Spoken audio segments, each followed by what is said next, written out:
पहला एक्ट दृश्य फर्स्ट। एक राजस्थान बादलों की गड़गड़ाहट की बीच बिजली चमकती है। 3 डायनों का प्रवेश। पहली डायन। ऐसे समय में जब गड़गड़ाहट करते बादलों के बीच से बिजली फट रही और पानी बरसता हो, हम तीनों फिर कब मिलेंगे। दूसरी डायन। जब उसी समय जब यह युद्धनाद शांत होकर यह घोषणा कर दे कि कौन जीत गया और कौन हार गया। तीसरी डायन। पर वह तो सूरज छिपने से पहले ही हो जाएगा।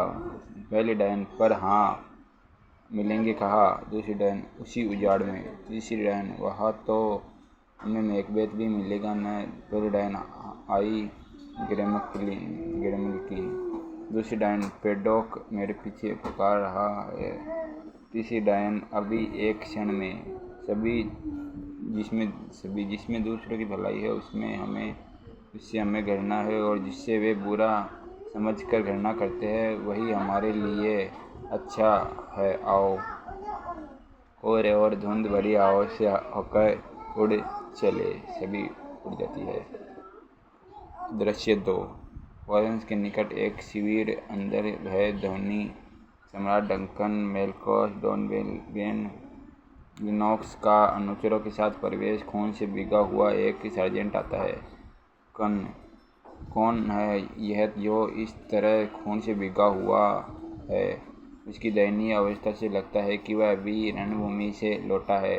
उससे हमें विद्रोहियों के बारे में नवीनतम परिस्थितियों का अवश्य कुछ पता चलेगा। मेलकम।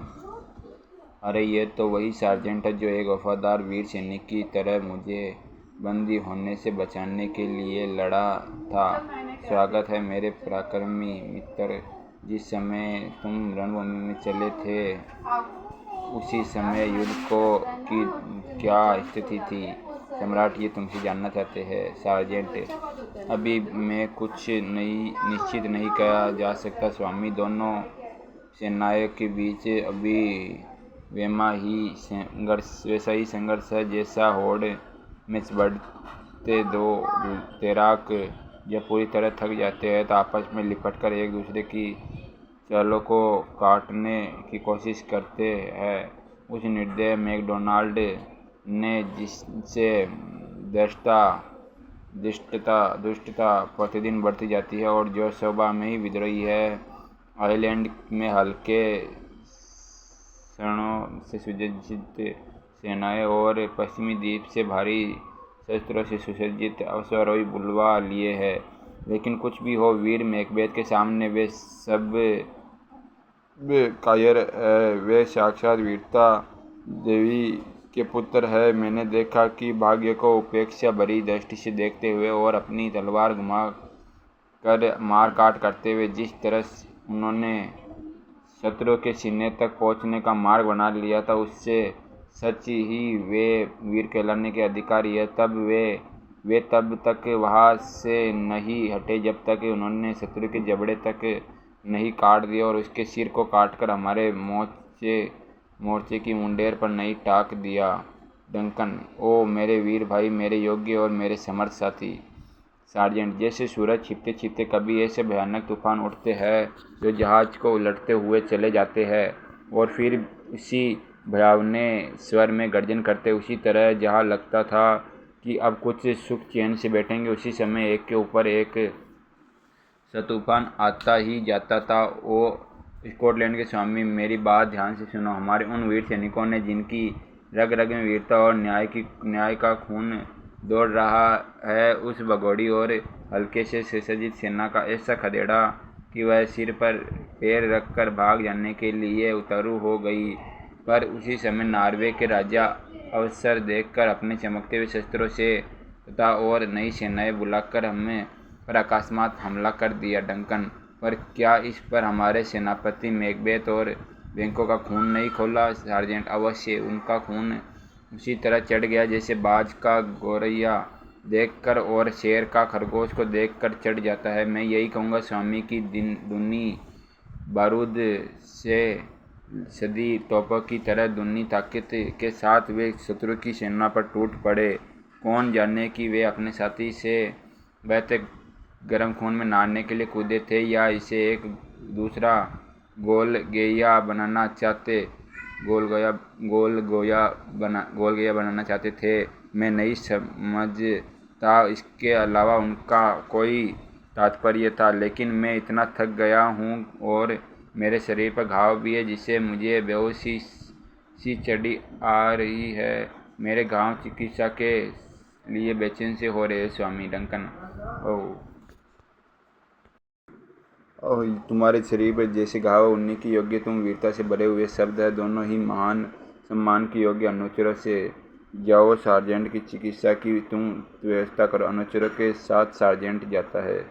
रोस का प्रवेश। कौन आ रहा है? या मेलकम। रोस श्रेष्ठ येन है लेनॉक्स। उनकी आंखों में कैसी उतावली मालूम हो रही है। ठीक है, जो व्यक्ति अजीब अजीब घटनाओं की सूचना देने आता है ऐसा ही दिखता है। रोस, ईश्वर सम्राट की रक्षा करे। डंकन, कहाँ से आ रहे हो आप? श्रेष्ठ येन। रोस, हे महान सम्राट, मैं फाइफ से आ रहा हूँ। यहाँ आकाश में का झंडा फहरा रहा है।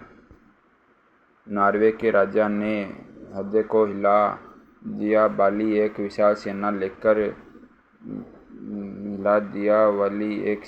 हिला देने वाली एक विशाल सेना लेकर और उस धोखेबाज और गद्दार काउडोर के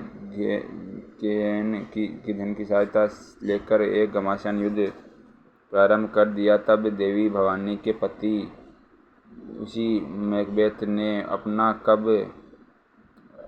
कर पहना और उस वह शत्रु सेना के बीच कूद पड़ा। मैं क्या कहूँ, शत्रु की तलवार से तलवार और हाथ से हाथ टकराकर उसने इस तरह सामना किया कि शत्रु अपनी मारी वीरता भूल गया और अंत में हमारी विजय हुई। डंकन, ओह महान हर्ष। रोस, अभी इस कारण नॉर्वे का राजा स्वेनो संधि के लिए प्रार्थना कर रहा है, लेकिन हम उसके साथियों को मुर्दा लाशों को जमीन से तब तक नहीं दफनाने देंगे जब तक वह सेंट कॉम्स इंच पर $10,000 हमारे बीच बांट न दे। डंकन, उस काउडोर के येन को मैं अब तक हृदय से अपना मित्र समझता था, पर अब और अधिक, और वह मुझे धोखे में नहीं रख सकेगा। जाओ और उसकी मृत्युदंड की चारों ओर घोषणा कर दो और मैकबेथ को उसका पूर्व पद देकर सम्मानित कर दो। रोस, आपकी आज्ञा का पालन होगा स्वामी डंकन। ठीक है, जो उसने खोया उस श्रेष्ठ मैकबेथ ने पा लिया। दृश्य 3। फोरेंस के निकट उजाड़ भूमि। बादल गरजते हैं। तीनों डायनें आती है। पहली डायन, कहाँ रही बहन? दूसरी डायन, सुअर के घंटे को मार रही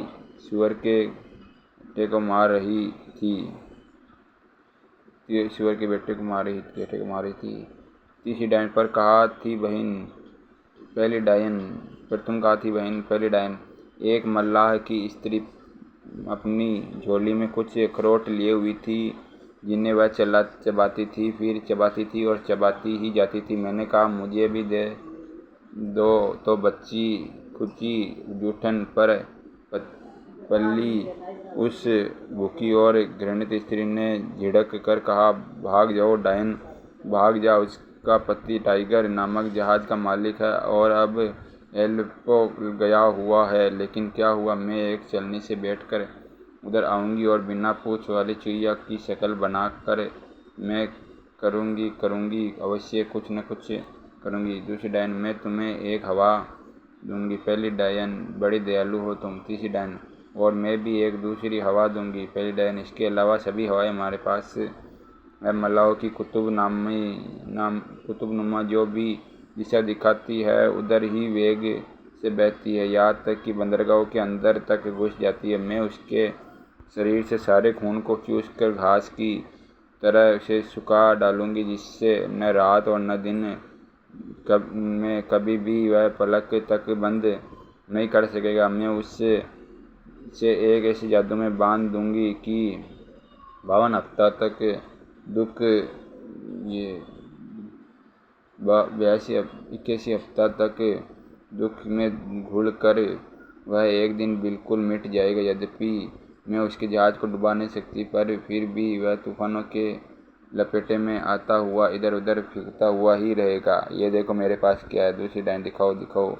पहली डायन मेरे पास एक ऐसा मल्लाह का अंगूठा है जो घर लौटते समय तूफान में फंस गया और समुद्र की उठती लहरें उसमें से निकल गई। तीसरी डायन अरे नकारा सुनो, नकारा सुनो, नकारा बज रहा है, नगाड़ा बज रहा है। लो वह मेघवेद आ गया। सभी ओ समुद्र की लहरों पर और पृथ्वी पर तेज चलने वाली डायन बहनों, आओ आपस में हाथ मिलाकर हम चारों तरफ नाचे। तीनों वार, तुम 3 वार मैं और 3 फिर 3 वार वह, इस तरह 9 वार एक चक्कर बनाए। शांत। जादू का चक्कर अब पूरा हो गया है। मैकबेथ तथा बैंकों का प्रवेश। मैकबेथ इतना बुरा और इतना ही अच्छा दिन मैंने अपने जीवन में कभी नहीं देखा। बेको फ्लोरेंस यहाँ से कितनी दूर कहा जाता है, पर है ये पतले और अजीब से कपड़े पहने हैं। अजीब से ये तो पृथ्वी पर रहने वाले प्राणियों जैसी तो नहीं लगती, फिर भी पृथ्वी पर है। क्या आश्चर्य है। क्या तुम कोई जीवित प्राणी हो या कोई ऐसी चीज़ हो जिस पर मनुष्य को शक करना चाहिए।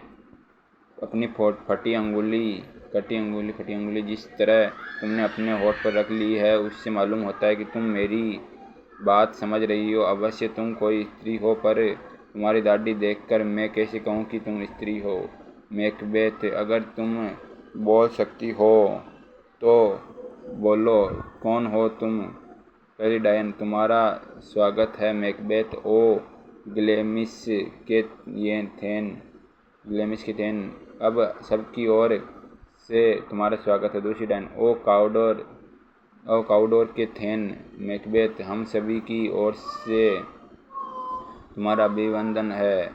तीसरी डायन स्वागत है उस मैकबेथ का जो अब सम्राट बनने जा रहा है। बैंको क्यों जनाब, ऐसी अच्छी बातें सुनकर भी आप इस तरह बेचैन होकर क्यों डर रहे हैं। डायनों से मैं सत्य के नाम पूछता हूँ कि तुम हवा की कोई चीज़ हो या जो कुछ बाहर से दिखाई दे रही हो वही वास्तव में हो। तुम मेरे साथी का उसके वर्तमान पद और यश के लिए अभिनंदन कर रही हो और उच्चाधिकारी यहाँ तक कि सम्राट होने तक की भविष्यवाणी करके उसका स्वागत कर रही हो। इससे वह कुछ उन्मत्त सा हो उठा। यदि तुम भविष्य की बात देख सकती हो और ये बता सकती हो कि आगे क्या होगा और क्या नहीं, तो फिर मुझसे भी कहो, मुझसे जो न तुम्हारी कृपा की भीख मांगता है और न तुम्हारी घृणा से तनिक भी डर सकता है। पहली डायन स्वागत है, दूसरी डायन स्वागत है, तीसरी डायन स्वागत है। पहली डायन मैकबेथ से कम और उससे अधिक भी। दूसरी डायन इतना मुखी नहीं, फिर भी उससे कहीं अधिक सुखी। इतना सुखी नहीं, फिर भी उससे कहीं अधिक सुखी। तीसरी डायन यद्यपि तुम कभी नहीं होंगे, फिर भी तुम्हारे पुत्र सम्राट होंगे, इसलिए मैकबेथ और बैंकों का हम सभी की ओर से स्वागत है। पहली डायन सभी की ओर से मैकबेथ और बैंकों का अभिनंदन है। मैकबेथ ठहरो, ओ झूठ बात बताने वाली जादूगरनियों, कुछ और भी कहो। सिनेल की मृत्यु के कारण मैं जानता हूँ मुझे ग्लेमिस का थेन बना दिया गया है, लेकिन काउडोर का थेन कैसे। वह गौरवशाली काउडोर का थेन तो अभी जीवित है और फिर सम्राट होगा, क्या उनकी मैं कभी कल्पना कर सकता हूँ। इसी तरह काउडोर का थेन होना भी मेरे विश्वास के परे की बात है। बोलो, कहाँ से यह अजीब सी बात तुम्हें मिली है, या इस उजाड़ में इस तरह भविष्यवाणी करके तुमने हमारा मार्ग रोकने का षड्यंत्र किया है। बताओ, मैं आज्ञा देता हूँ। बोलो। डायनें लुप्त हो जाती है। बैंको मुझे लगता है जैसे पानी में बबूले होते हैं वैसे ही ज़मीन में भी होते हैं, और ये उन्हीं बबूलों की बनी हुई है। अरे है, कहाँ छिप गई वे सभी। मैकबेथ हवा में जो अभी शरीर धारण किए हुए थी वे हवा में इस तरह विलीन हो गई जैसे मनुष्य की श्वास से निकल कर मिल जाती है। काश वे थोड़ा और ठहर जाती तो कितना अच्छा होता। बैंको जिनके बारे में हम सभी अभी बातें कर रहे थे, क्या ऐसे भी प्राणी इस पृथ्वी पर होते हैं, या हमने मूर्खता लाने वाली कोई ऐसी जड़ी खा ली है जिससे हमारी विचार शक्ति पर ताला सा लग पड़ा है। मैकबेथ तुम्हारे पुत्र सम्राट बनेंगे। बैंको तुम भी सम्राट होंगे मैकबेथ। और काउडोर का थेन भी यही कहा था ना उन्होंने। हाँ बैंको, बस ठीक वही बात, वे ही शब्द। लेकिन ये कौन आ रहा है यार? रोज तथा एंगस का प्रवेश। रोज सम्राट अपार हर्ष के साथ मैकबेथ का स्वागत करते हैं। तुम्हारी विजय की सूचना पाकर जब उन्होंने यह भी पता लगा कि विद्रोहियों को कुचलने में तुमने अपनी जान तक की बाजी लगा दी, तो रोज तथा एंगस भले पुरुषों, मैं आपको धन्यवाद देता हूँ। स्वागत। इन डायनों की लालच भरी ये बातें क्या पूरी तरह बुरी हो सकती है? नहीं, पर अच्छी भी कैसे हो सकती है? ये यदि बुरी है तो इस तरह सच्ची होकर उन्होंने मुझे यह सफलता क्यों दी? काउडोर का थेन में हो गया हूँ। यदि अच्छी है तो उनके दिए गए इस लालच का शिकार मैं क्यों बनता हूँ? इसकी भयावनी कल्पना मात्र से ही मेरी रोंगटे खड़े हो जाते हैं और हृदय में यद्यपि जिस अजीब तरह से धड़कन और कंपकपी मच उठती है। डरावनी कल्पनाओं से तो सामने रहने वाले भय कम डराते हैं। हत्या की बात मेरे मस्तिष्क से एक अजीब सपने की तरह लगती है, पर इस ने मुझे इतना विचलित कर दिया है कि यह बात सपने जैसी लगती है भी। सपने जैसे लगते हुए भी मुझे कुछ विश्वास होता है, जो कुछ कोरा सपना है और एक उठती हुई कल्पना की तरह है, उसके सिवाय वास्तविक कुछ भी नहीं। बैंको, यह देखो मैकबेथ किस तरह किसी गंभीर विचार से डूब रहा है। मैकबेथ, स्वागत। यदि भाग्य में लिखा है कि मैं सम्राट होऊंगा तो कोई प्रयत्न किए नहीं हो जाऊंगा। बैंको, जो कुछ भी ये नए पद और सम्मान उसे प्राप्त हुए हैं, वे अपरिचित और अजीब तरह के वस्त्रों की तरह है जो उसके शरीर में इस तरह पूरी तरह आ नहीं रहे हैं। पर खैर, अभ्यास करते करते अवश्य एक दिन वह उनका आदी हो जाएगा। मैकबेथ, कुछ भी हो, एक न एक दिन वह नियत समय अवश्य आएगा। उस बीच में जो भी कठिन से कठिन दिन है वह भी किसी तरह निकल ही जाएंगे। बैंको, श्रेष्ठ मैकबेथ, हम इसी प्रतीक्षा में या खड़े हुए कि तुम अब से अवकाश मिलकर अब हमारे साथ सम्राट के पास चलो। मैकबेथ, और क्षमा करें मुझे, मेरा ये जड़ मस्तिष्क कुछ भूली हुई बातों को याद करते करते इस तरह खो गया था। ओ मेरे मेहरबान साथियों, आपकी छोटी से छोटी सेवा मेरे मस्तिष्क में इसी तरह अंकित है जैसे किसी पुस्तक में मैं प्रतिदिन उसके पृष्ठ पर लौटकर उन्हें पढ़ता हूँ। अच्छा चलो, अब सम्राट के पास चलो। बैंको से जो कुछ भी घटना हमारे साथ घटी उस पर और गहराई से सोचना। बैंको, इस बीच इतनी गहराई से सोच लेने के पश्चात किसी अधिक अवकाश के समय हम एक साथ बैठेंगे और अपनी अपनी बात एक दूसरे से कहेंगे। बैंको, बड़ी खुशी के साथ। मैकबेथ, तब तक के लिए इतना ही काफ़ी है। अच्छा आओ मित्रों, चले। दृश्य 4। फ्लोरेंस राजमहल में एक कमरा बाजे बजते हैं। डंकन, मेलकॉम और डोनाल्ड और लेनॉक्स का अनुचरों के साथ प्रवेश। डंकन, क्या काउडोर को मृत्युदंड मिल चुका है? वे व्यक्ति जिनके हाथों यह काम सौंपा गया था अभी तक लौट कर आए या नहीं? मेलकॉम, वे अभी तक लौट कर नहीं आए हैं मेरे स्वामी, लेकिन मुझे एक व्यक्ति ने बतलाया है कि मुझको मृत्युदंड मिल चुका है। चले वहाँ हम तुम्हारे साथ और भी निकट के सूत्र में बंध जाएंगे। मैकबेथ है स्वामी, जानते हैं वह आराम का समय भी बड़ी कठिनाई से बीतता है जो आपकी सेवा में काम नहीं आ सकता। मैं चाहता हूँ कि स्वयं आपके स्वागत के लिए पहले आगे चला जाऊँ और आपके शुभागमन की सूचना देकर मेरी स्त्री को अत्यधिक प्रसन्न कर दूँ। अतः कृपा करें मुझे जानने की आज्ञा दीजिए। डंकन, मेरे श्रेष्ठ काउडोर, मैकबेथ, कम्बरलैंड का राजकुमार, संभल जाओ। मैकबेथ, यह वह सीढ़ी है जिसे या तो तू नीचे गिर जाएगा या इसे छलांग मारकर पार कर जाएगा। तेरे पथ में यही एक बाधा है। सितारों, छिपा लो अपनी इस जगमगाती ज्योति को मेरी इन काली और पाप से भरी गहरी लाल सायों को अपने इस प्रकाश से मत प्रकट होने दो। जब मेरे हाथों में काम पूरा हो जाए तब चाहे मेरी दोनों आंखों के चिराग सदा के लिए बुझ जाए। हाँ, वे बुझ ही जाननी चाहिए, क्योंकि इस काम के पूरा होने पर ये आँखें भय के मारे इसे देख नहीं पाएगी। गिर जाता है।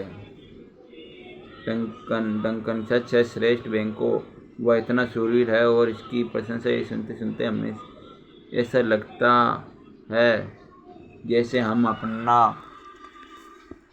स्वादिष्ट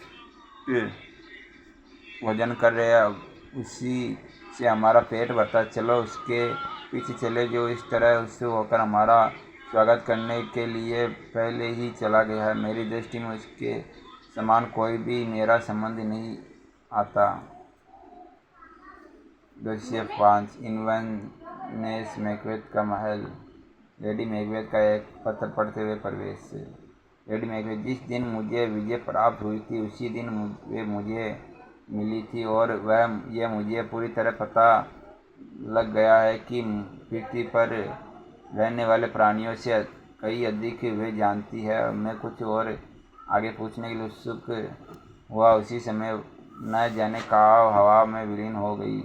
इससे मैं आश्चर्य में डूबा हुआ वहीं खड़ा रह गया। उसी बीच सम्राट के भेजे दूत वहाँ आए और उन सब ने मुझे काउडोर का थेन पुकार कर मेरा अभिवादन किया। उसी पद से जिससे उन डायन बहनों ने पहले मेरा स्वागत किया था। फिर यह कहकर सम्राट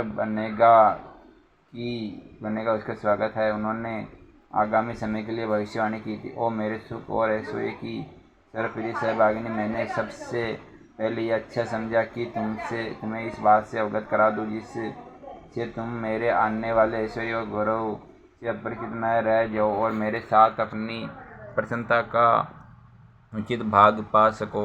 इस बात को अपने हृदय में रखना। अच्छा, अलविदा।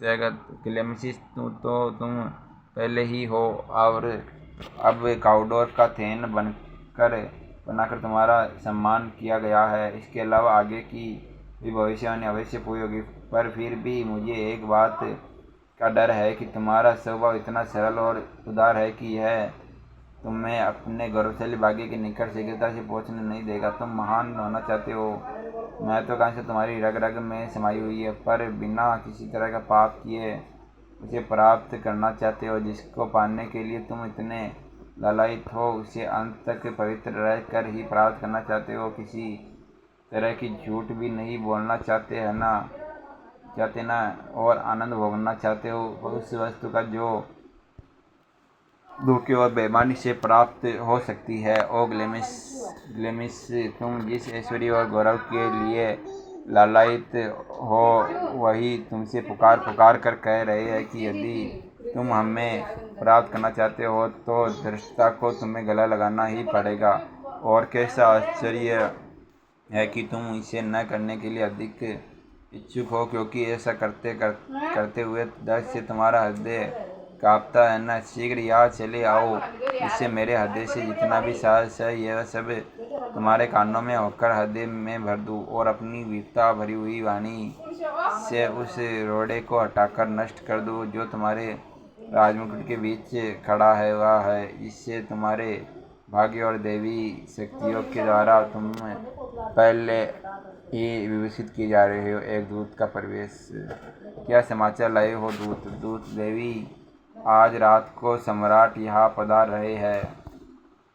लेडी मैकबेथ, तुम पर कुछ पागलपन सा चढ़ा हुआ मालूम होता है, तभी ऐसी बातें कर रहे हो। क्या तुम्हारे स्वामी सम्राट के साथ नहीं है? नहीं, यदि ऐसी बात होती तो वे मुझे स्वागत की व्यवस्था करने के संबंध में अवश्य सूचित करते। दूत, जैसा आप सोचे देवी, पर जो कुछ मैं कह रहा हूँ वह सच है। हमारे थेन आ रहे हैं। हममें से एक व्यक्ति उनसे भी अधिक तीव्र गति से भेजा गया था, जो किसी भी तरह भाग दौड़ कर मरना पहले आपको यह संदेश देने आया है, मरता। लेडी मैकबेथ, दूत का समुचित स्वागत करो, वह अच्छा संदेश लेकर आया है। स्वागत। यह कौवा भी उससे अभागे दक्कन के मेरे पहले में आने की सूचना देता हुआ स्वयं दुख से आह भर रहा है। आओ, हत्या के इरादों पर मंडराने वाली खून की प्यासी पिशाचिनों, आओ और नष्ट कर दो मेरे स्थित अबला स्वभाव को। मेरी रग रग के भयानक क्रूरता से पूरी भर दो। मेरे खून को पूरी तरह गाढ़ा बना दो और उन सभी भागों को बंद कर दो जहाँ से दया और पश्चाताप के भाव प्रवेश कर सके, ताकि मेरी आत्मा की कोई भी पुकार मुझे अपने काम से विचलित न कर सके और न मेरे इरादों के पूरा होने के बीच कोई बाधा डाल सके। भी खून के साथ खेलने वाली डाकनियों, आओ, जहाँ कहीं भी तुम अपने अदृश्य रूप से मैं प्रकृति के साथ कोई धृष्टता करने के लिए प्रतीक्षा कर रही हो, वहाँ से आओ और को जहर की तरह कड़वा बना दो। आओ और घोर काली रात आओ और यमलोक की जहरीली काली धुआं की तरह चारों ओर से इस पृथ्वी को इस तरह ढक लो जिससे मेरा यह पहना खंजर भी अपनी किया किसी घाव को न देख सके और न इस काले पर्दे में हो कर स्वर्ग में से देवता यह देखकर पुकार सके। ठहरो, मैकबेथ का प्रवेश। महान ग्लेमिस और श्रेष्ठ थेन, इन दोनों से भी ऊंचे और महान पद से जो भविष्य में अवश्य आपको मिलेगा, मैं आपका अभिनंदन करती हूँ। आपके पत्रों ने मुझे बहुत दूर तक बता दिया है और अब मैं अनजान नहीं हूँ, इसलिए अभी से मैं भविष्य के ऐश्वर्य और गौरव का अनुभव कर रही हूँ। मैकबेथ, वो मेरी प्राणप्रिय, मालूम है सम्राट डंकन आज रात को यहाँ पधारे। लेडी मैकबेथ, फिर वापस कब जाएंगे यहाँ से? मैकबेथ, उनका विचार तो कल ही जाने का है। लेडी मैकबेथ, कल कभी नहीं। क्या सूर्य की किरणें उस कल को देख पाएंगी जबकि वह यहाँ से वापस चला जाए? नहीं मेरे थेन, आपका चेहरा देखकर तो ऐसा लगता है मानो यह कोई ऐसी किताब हो जहाँ से मनुष्य अजीब तरह की बातें पढ़ सके। अगर समय को धोखा देना है तो आप यह चेहरा समय के अनुरूप बनाना ही होगा। अपनी आंखों के हाव भाव से, हाथों से, बोली चाली से हर तरह सम्राट को अपार सम्मान दिखाओ और एक मासूम फूल की तरह बन जाओ, पर सावधान, उसके नीचे छिपे हुए जहरीले सांप की तरह वह डक्कन जो आज यहाँ आ रहा है, हर प्रकार में उसकी आवभगत करो, उचित रीति से सम्मान दिखाओ। बाकी इस रात के महान षड्यंत्र का भार मेरे ऊपर छोड़ दो, जिससे हम यह दिन देख सके जब हम इस महान साम्राज्य के एकमात्र स्वामी हो। मैकबेथ, इस विषय पर फिर बात करेंगे। लेडी मैकबेथ, फिर अपने चेहरे को खिलता हुआ बनाए रखना, क्योंकि किसी तरह परिवर्तन खतरे से खाली नहीं है। बाकी मेरे ऊपर छोड़ दो। यही दृश्य 6। यही वही स्थान, महल के सामने जगमगाता प्रकाश, सहना या बस्ती है। डंकन, मैल्कॉम, डोनल, बेंको, लोनेक्स, मैकडफ, रोल और एंगस का अन्य सेवकों के साथ प्रवेश। डंकन, यह महल कैसे सुंदर स्थान पर है। यहाँ की मंद और सुगंधित वायु चित्त को कैसा आनंद दे रही है। बैंकों मंदिरों में अपना घर बनाने की शौकीन और गर्मी की मेहमान यह मार्टिल अपने प्रिय घोंसले से इस बात का समर्थन करती है कि आकाश से अत्यंत ही सुगंधित वायु यहाँ बह रही है। आंगन की छत, दीवार, सामने वाली खंभे ऐसा कोई भी स्थान नहीं है जहाँ यह घोंसला न बनाती हो। उसी में यह अपना बच्चों को खिलाती और पिलाती पालती है। मैंने ये देखा है मेरे स्वामी कि जहाँ यह अधिकतर रहती है और अपने बच्चे को पालती है वहाँ की वायु अवश्य सुगंधित होती है। लेडी मैकबेथ का प्रवेश। डंकन, देखो देखो, हमारे महामानदाज मेहमान नवाज श्रेष्ठ महिला।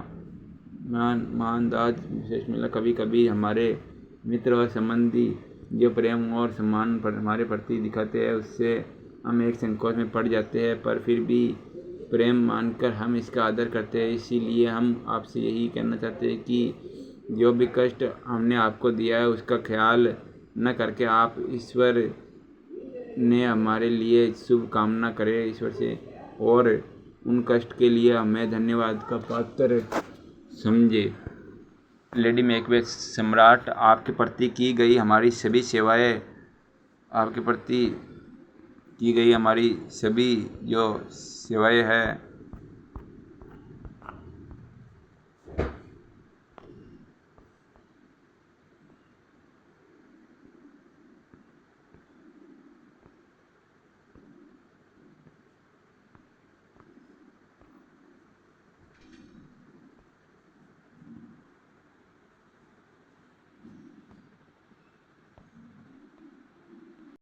में सम्राट, आपके प्रति की गई हमारी सभी सेवाएं, और यही नहीं बल्कि इनसे दुगनी और चौगुनी तक भी आपने जो असीम उपकार हमारे प्रति किए उनका किसी भी रूप में बदला नहीं चुका सकती। आपने जिस उदारता पहले दिखाई थी और जो भी सम्मान अब देखकर हमें सम्मानित किया है उसके लिए हम हमेशा सच्चे फकीरों की तरह आपको आपकी भलाई के लिए ईश्वर से प्रार्थना करते हैं।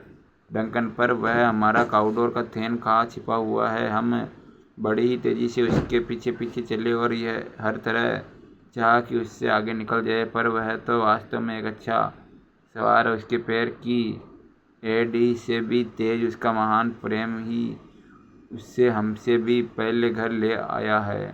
हे सुंदर और उदार हृदय वाली देवी, हम आज को आपके मेहमान बनकर रहेंगे। लेडी मैकबेथ, हमारे स्वामी, हम तो आपके ऐसे सेवक हैं जिनका तन मन धन सभी कुछ आपका ही है। हमारी सारी संपत्ति आपकी कृपा का ही तो फल है, उसका हिसाब तो भी तो अभी आपको चुकाना होगा। महाराज डंकन, हमें अपना हाथ दो देवी और अपने पति के पास ले चलो। हम उन्हें अपने हृदय से अधिक प्रेम करते हैं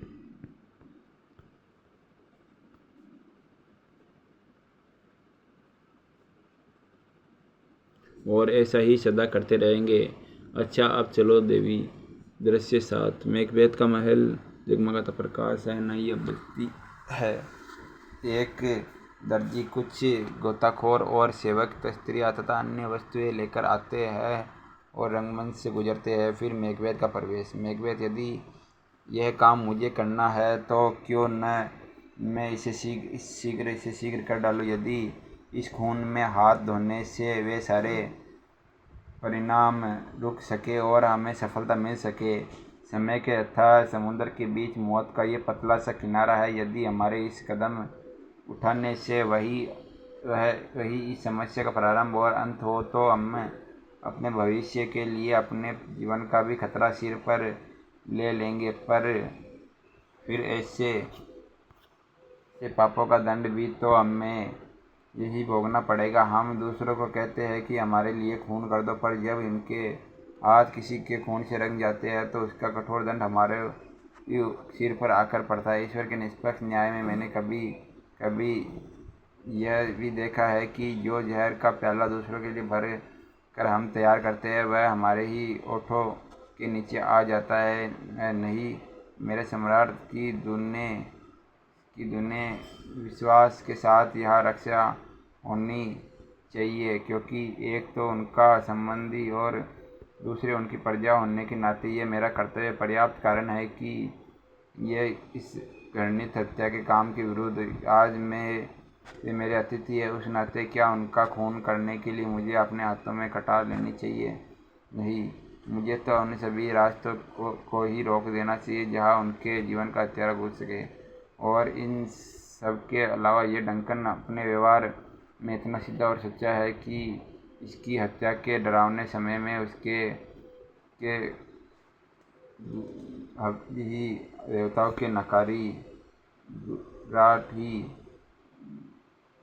के नकारों की तरह गौर से पुकार उठेंगे, नहीं नहीं, और नगे नवजात शिशुओं की तरह संसार के हृदय में बसी दया बहती हवा में रो उठेगी, और आकाश के देवता वायु रूपी अपने अवश्य वाहनों पर चढ़कर इस घृणित इरादे की बात पुकार पुकार कर सबको सुना देंगे, जिसे जो भी सुनेगा उसी का हृदय फट जाएगा और आंखों से इतने आंसू बहेंगे कि वायु का वेग भी उससे कम हो जाएगा। मेरी महत्वाकांक्षा के सिवा क्या है इस डंकन के जीवन में से मुझे आपत्ति, जो मुझे इस घृणित इरादे की ओर खींच कर ले जाए? पर कैसी बात है ये महत्वाकांक्षा!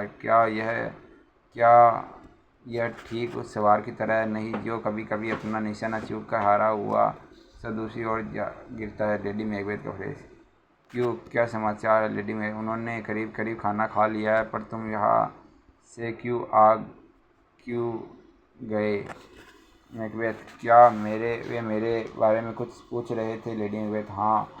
क्या तुम नहीं जानते मैकबेथ? अब हम इस इरादे की बात आगे नहीं बढ़ाएंगे। सोचो तो, कभी अभी सम्राट ने मुझे इन उच्च पदों से सम्मानित किया और फिर सभी लोगों के हृदय में मेरे प्रति कैसे कैसे पवित्र विचार है। उनका मैं खून नहीं करना चाहता, फिर उन्हें बचाए रखना ही चाहता हूँ। लेडी मैकबेथ, ठीक ही, फिर यह बताओ कि क्या कुछ मतवाले होकर राजमुकुट की अभिलाषा कर रहे हो? तुम्हारी यह आशा जो पहले पूरी तरह सो सी गई थी, अब उठी भी तो इस तरह डर के मारे पीली होकर। कहा है इसमें वह स्वच्छंदता जो कुछ समय से पहले थी?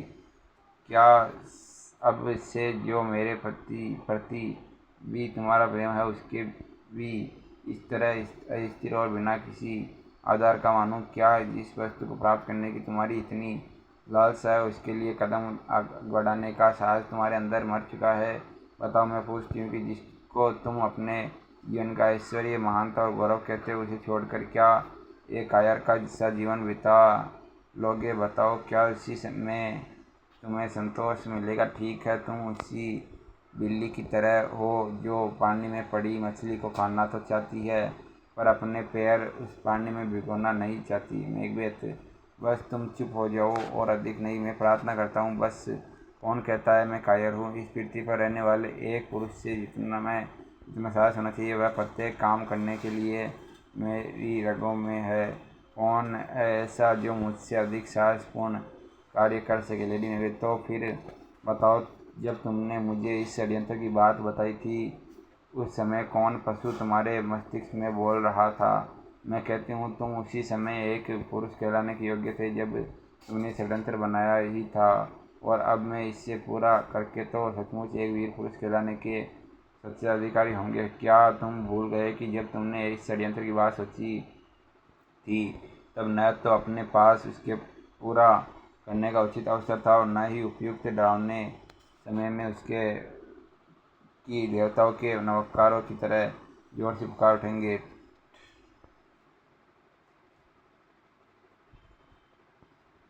होकर राजमुकुट की अभिलाषा कर रहे हो? तुम्हारी यह आशा तो जो पहले पूरी हो चुकी थी अब उठी, और अब इस तरह के मारे पीले होकर उचित अवसर और नहीं उपयुक्त स्थान, फिर भी उन्हें पैदा करने का तुम में एक साहस था, लेकिन अब तो उचित अवसर और स्थान दोनों तुम्हारे सामने ही है। फिर जितनी सुविधा सामने है उतने ही कायरता तुम्हारे अंदर बढ़ती जाती है। मैंने बच्चों को गया और यह जानती हूँ कि जो बच्चा है वह उससे कितना प्यारा होता है, फिर भी जैसी सौगंध खाकर तुमने अपना पक्का इरादा बनाया था, यदि मुझे अपना इरादा इस तरह पूरा करना पड़ता तो जानते हो मैं क्या तक कर डालती। अपने मुस्कुराते हुए मासूम बच्चे को भी छाती से हटाकर उसके टुकड़े टुकड़े करने में भी तनिक नहीं हिचकिचाती मैकबेथ। लेकिन अगर हमारा यह षड्यंत्र किसी तरह पूरा न हो सका, तब लेडी मैकबेथ पूरा न हो सका हमसे, अगर तुम अपने पूरे साहस से काम लो तो हम कभी असफल नहीं हो सकते। सुनो, जब यह डंकन सो जाए और अपनी दिन भर की यात्रा थकान के कारण मुझे विश्वास है यह शीघ्र ही गहरी नींद सो जाएगा, तब मैं उसके श्रीनगर के दोनों अधिकारियों को शराब पिलाकर ऐसा कर दूंगी कि मस्तिष्क को काबू में रखने वाली जो मनुष्य की स्मृति होती है वह शराब के नशे में धुएं की तरह उठ जाएगी और वे पूरी तरह अपनी बुद्धि खोकर पागल जैसे हो जाएंगे। तब वे नशे में चूर होकर सूअरों की तरह ऐसे सोए रहेंगे मानो उनमें जान बची ही न हो। तब इस अकेले डंकन के माथे हम क्या नहीं कर सकते। फिर नशे में चूर पड़े इन अधिकारियों के ऊपर डंकन के खून का अपराध लादना क्या कुछ मुश्किल होगा मैकबेथ। ईश्वर करे तुम्हारी को से पुरुष से बनने वाले पुत्र ही पैदा हो से, क्योंकि तुम्हारा इस तरह का निर्भीक स्वभाव उन्हीं के लिए उपयुक्त है। ठीक है, अगर हम दोनों अधिकारियों के शरीर पर खून के दाग लगा दे और उन्हीं की कटारों पर काम ले, तो क्या यह नहीं समझा जाएगा कि यह खून उन्होंने ही किया है। अवश्य कौन इसे झूठ मानेगा। और फिर खासकर जब हम उसकी मृत्यु पर खूब रोएंगे और इधर उधर चिल्लाएंगे पुकारेंगे मैकबेथ। तो अब मैं पूरी तरह दृढ़ हूँ और जितना भी साहस और उस मेरे रगों में है उसे खतरनाक काम में लगा दूंगा। जाओ और अपने सुंदर बनावटी हंसी हंस कर संसार को धोखा दो। जानती हो कपट भरे हुए हृदय की बात कपट भरा हुआ ही चेहरा ही छिपा सकता है।